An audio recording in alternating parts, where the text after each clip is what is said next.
ایک روزہ رمضان کا کبھی سوچا رمضان کا مطلب کیا ہے؟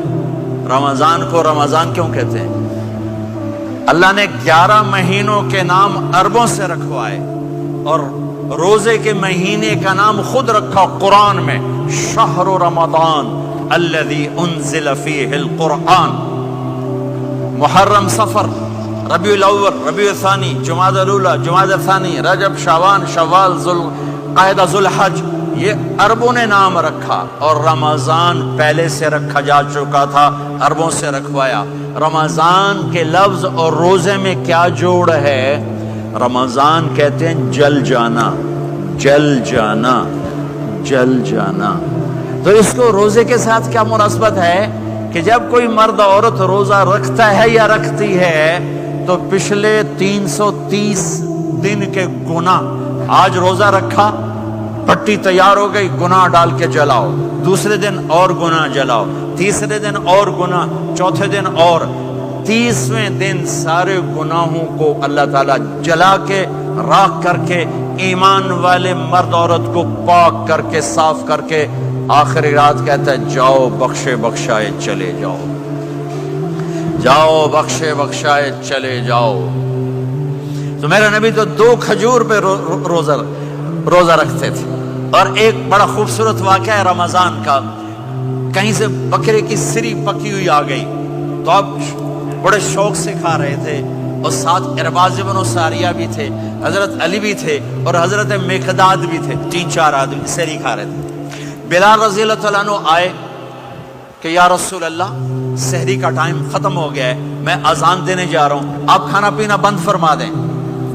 اب میں کہا ٹھیک ہے، وہ باہر چلے گئے، اذان دینے لگے، پھر خیال آیا میں دیکھ لوں کہ آپ نے کھانا چھوڑا کہ نہیں چھوڑا۔ واپس آئے تو آپ کھا رہے تھے، میں کہا یا رسول اللہ واللہ لقد اصبحت، اللہ کی قسم صبح ہو گئی۔ آپ نے ہاتھ پیچھے کر لیا، کہا ارے بلال نہیں ہوئی تھی، نہیں ہوئی تھی، تیرے قسم کھانے پر اللہ نے پہلے نکال دیا اس کو کہ تیری قسم جھوٹی نہ پڑے۔ حضرت علی نے فرمایا اگر بلال قسم نہ اٹھاتے تو جب تک میرے نبی کھاتے رہتے اللہ صبح کو پیچھے ہٹاتے جاتے۔ دیگ پک رہی تھی، ابو عبیدہ رضی اللہ عنہ بن جراح وہ دیگ پکا رہے تھے، بکرا۔ آپ نے کہا ابو عبید یہ مجھے بکرے کی دستی پکڑانا، اگلے بازو، آپ کو اگلے بازو کا گوشت پسند تھا، گردن کا گوشت پسند تھا، یہ کمر کے پٹھ کا گوشت آپ کو پسند تھا، دودھ پسند تھا، برنی کھجور پسند تھی، عجوا کھجور پسند تھی، تازہ روٹی پسند تھی۔ آپ یا تازہ کھاتے تھے یا فاقہ، توڑی طرح نہیں 8 دن پکا کے فریڈاں ٹھوک دے ہو تو کٹ کے گرم کیتی رکھو تو کھاتی رکھو، یا آپ تازہ کھاتے تھے یا فاقہ فرماتے تھے۔ ایک دفعہ فتح مکہ پر ام ہانی کے گھر آپ نے باسی روٹی کھائی، ورنہ آپ نے ہمیشہ تازہ یا فاقہ، یا تازہ یا فاقہ، کبھی جس کھانے پہ رات گزر جاتی اسے نہیں کھاتے تھے۔ تسی ماشاءاللہ 8 راتوں جو کھدی جاندے۔ ہاں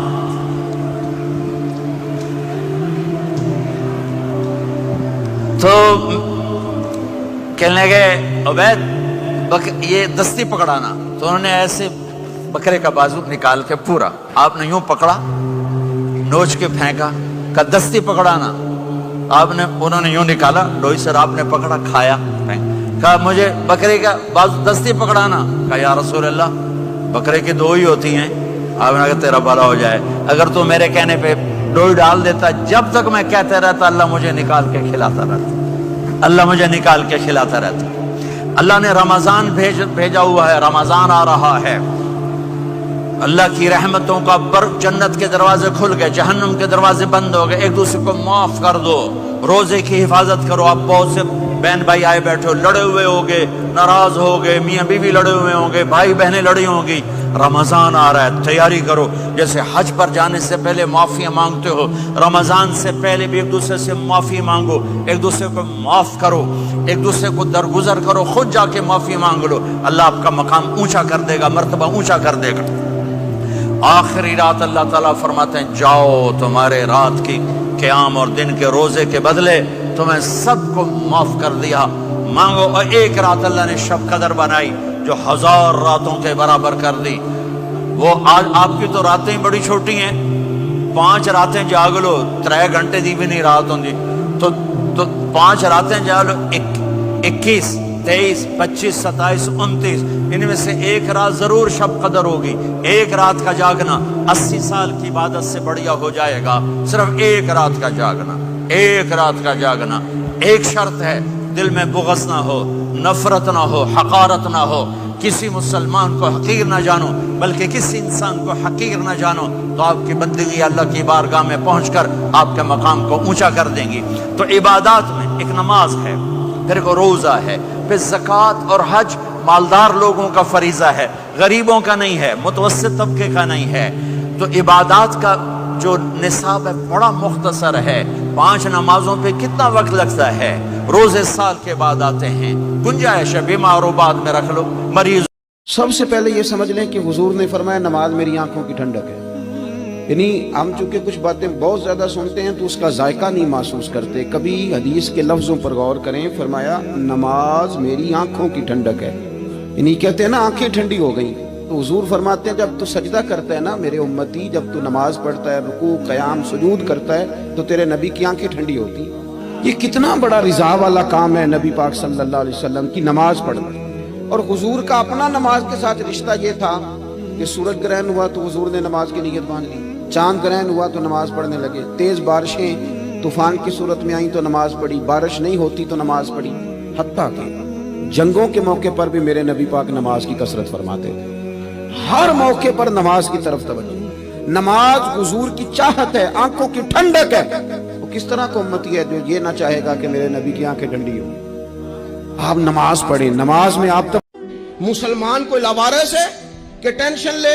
رب رسول کے ماننے والے بھی پریشان ہوا کرتے ہیں.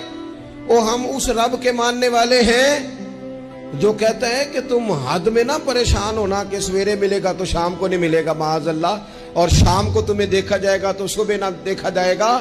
تم اس کریم کے ماننے والے ہو جسے نہ اونگ آتی ہے نہ نیند آتی ہے.